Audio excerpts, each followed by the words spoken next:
Going on, guys? How's your guys' day going? Hope you're having a good day. My day is okay. Thank you for asking. Still have debate partner. He's lazy, falling asleep on the job.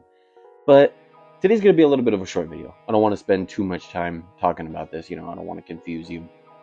I just wanted to come on here and address the Druski situation. I wanted to give my 2 cents. And this isn't going to be one of those, many videos that I've seen where people come on and they try to tell you, what this is, like whether or not he did something wrong. Because it's clear cut and dry. It's very simple. He clearly did not do anything wrong. And anybody who is, making these videos where they're claiming that he's like mocking God and such, is either purposely misunderstanding to kind of, like a grifter almost. Like, you can very clearly tell that they are either just like, they just don't know, right? They don't know any better. They might be ignorant, which is a point I want to bring up, or they're doing it on purpose, right? And so I'm not coming on here to talk about that. It was a joke. That's it, right? It's that simple.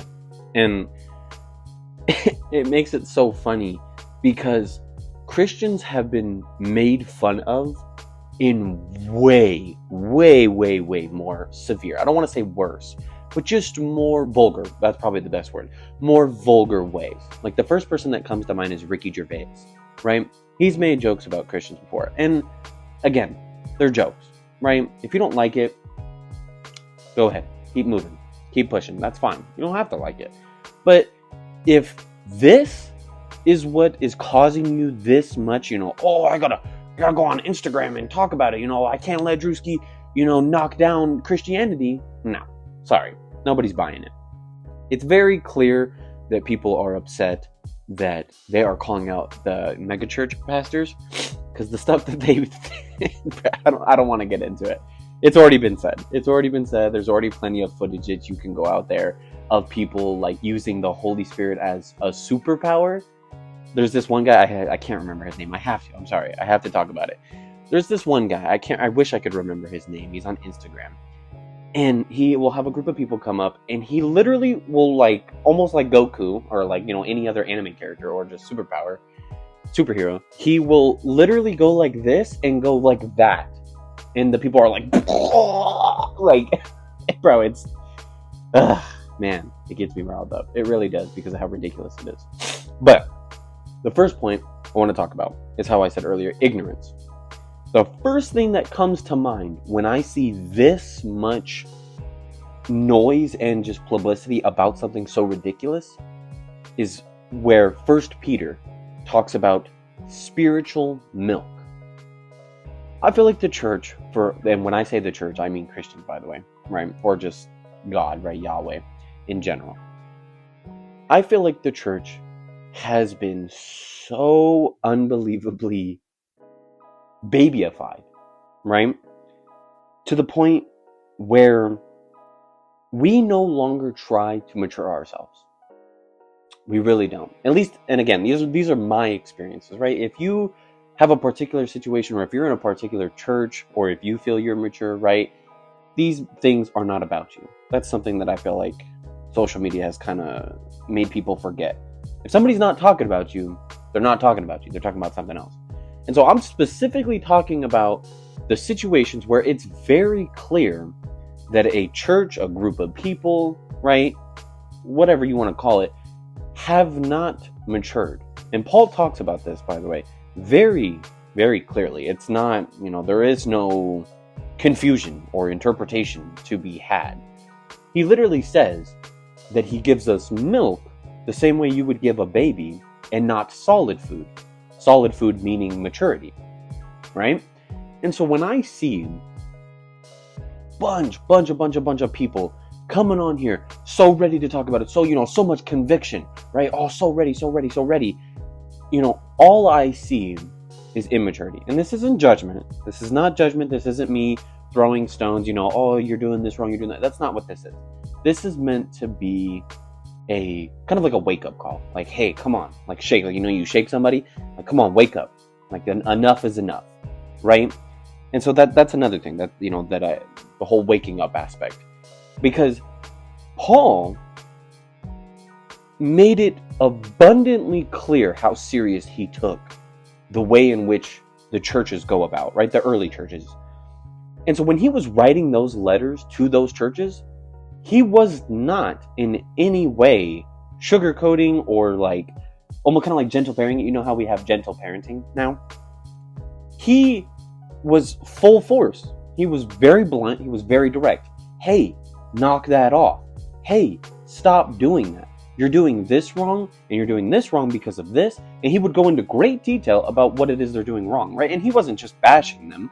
Like, he would tell them what they were doing right, and what they were, the correct things that they were doing. But he also made sure to tell them very bluntly, you need to stop doing this. This is not okay. And so when I see those aspects, right, the spiritual milk, and then Paul, how Paul chooses to articulate himself to the early churches, I see a very mature type of tonality, right? A very just connotation in general. And so for us, now new Christians, right, in 2026, to still finding the time to even address something so ridiculous, to me, that's more proof that we have not yet matured, right? Under Paul's specific words. We have not yet gotten to the point where we can be mature, right? And have solid food. Because you still have people taking the time to go and, that's all this is. You want to know what the appropriate thing to do is? You watch the video. If you don't like it, cool, great. Keep it pushing. Keep it pushing. We do not need to know, Druski this, Nope. Don't need none of that. Keep it pushing. You think Jesus, when he was walking, addressed every single thing, positive or negative? Every single thing that someone said, right? Oh, let's stop, traveling. So-and-so over there has something to say. And then they have a whole conversation. No. I guarantee you that he did not. I got a little off track there. My bad. Basically, what it is I'm trying to explain here is that we should not be taking the time or energy to even talk. Not like you can talk about it, obviously, but just it's almost like the more people that talk about it, the more the people that want to join in. It's like they get FOMO, right? Fear of missing out. And that is the problem that I have, right? If you want to talk about something, right, in a critical and constructive manner, there is no reason for you to feel the need to, make 6 videos about it. It's just, I don't know, maybe it's my intuition, maybe I'm being a little bit harsh. But from my perspective, you can very clearly tell who is trying to articulate and teach, and who is just doing this because they know that it's going to get them a couple views. They know that, I can join in, right? It's one of those situations. And so take it with a grain of salt, right? But ultimately, what it is that I feel the appropriate way to go about this is you either laugh or you don't, and you move on. It's that simple.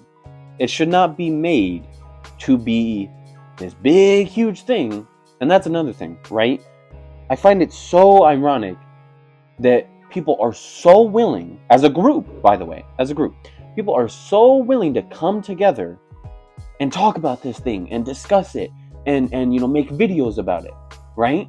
Normal people, by the way, people who are not YouTubers, people who are not, necessarily social media, just normal everyday people coming on here talking about it. And it's beautiful. But you want to know what I wish that they would do those things about? Literally anything else to do with Christianity. Anything else, right? Or even just helping people, right? Basically what I'm saying, take that same conviction, take that same energy that you have towards that situation and apply it to literally anything else, dude. There is no way that for the longest time, right, since the whole eclipse garbage, right? That was the last time that we heard, or we had a big, huge group of Christians coming out and talking. Was the whole second coming of Christ, or the rapture, right? People thought that the eclipse was going to be when the rapture was going to happen. That was the last time, right? Which, so we're 0 for 2 on our parlays, right? We 0% success rate. And so it just, it makes me sad. It makes me sad because it isn't supposed to be like, it isn't supposed to be this hard.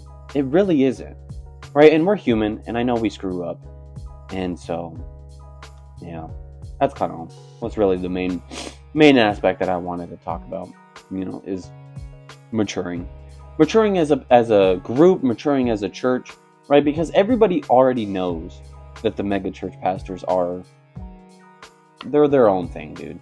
They have nothing to do with Christianity. That's been made clear more than enough times. You got dudes playing basketball.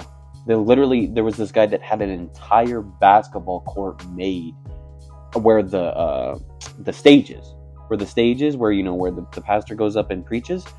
He built a basketball court to play basketball while he's preaching. I shouldn't even have to say anything. You should already be gone. You should already be like, yeah, no, that's ridiculous. Goodbye. There should never be a point in time where you hesitate to even think if that's something worth your time or not. And so anyway, I'm repeating myself.